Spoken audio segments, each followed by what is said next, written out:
sa ating lahat, Team EDSI, kumusta? Okay pa ba yung puso po natin? Siyempre, dapat po natin kalmahan at isipin itong si ating VNC. So, unang-una sa lahat, ako po yung lubos na nagpapasalamat sa lahat na nag-subscribe sa aking channel. So, ito pong topic po natin ay hindi na po ito bago sa inyo. At may kanya-kanya naman po tayo sa loobin, pananaw, patungkol nga po sa issue. At nakakabilib yung mga taong andyan, still sumusuporta at ayaw magpatinag. Kasi naniniwala sila sa kakayahan ng EDSI. Although, napakaraming trials. Ngayon pa ba tayo susuko? Diba? So, no. Kailangan po natin mas magpakatatag. Siyempre, kailangan po yun kasi yung sinusuportahan po natin, di ba? At masasabi mong yes, solid na solid yung samahan po nila.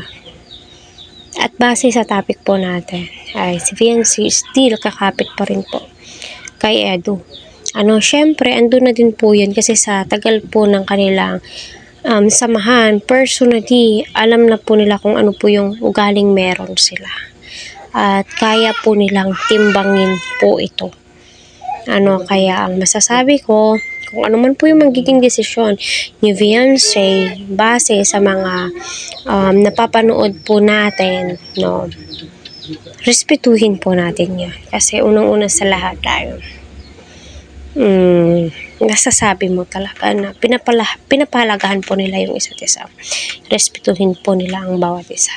So, gayon pa man, ang masasabi ko lang, normal lang po yung pangbabash, pagbabago ng ugali. Hindi naman po sa lahat ng oras ay good mood sila, okay sila. Tayong mga viewers ay mas lawakan pa po natin, yung pangunawa po natin. At yun na nga po, kahit si Dr. Love, marami po siyang mga sinasabi. Still naniniwala ako at masasabi ko talaga na still, EDSI pa rin po ako. At syempre yung salitang kakapit, hindi naman po papayag si Beyonce na ganun, diba? Ganun na lamang po yun. Ganun na lang ba yun?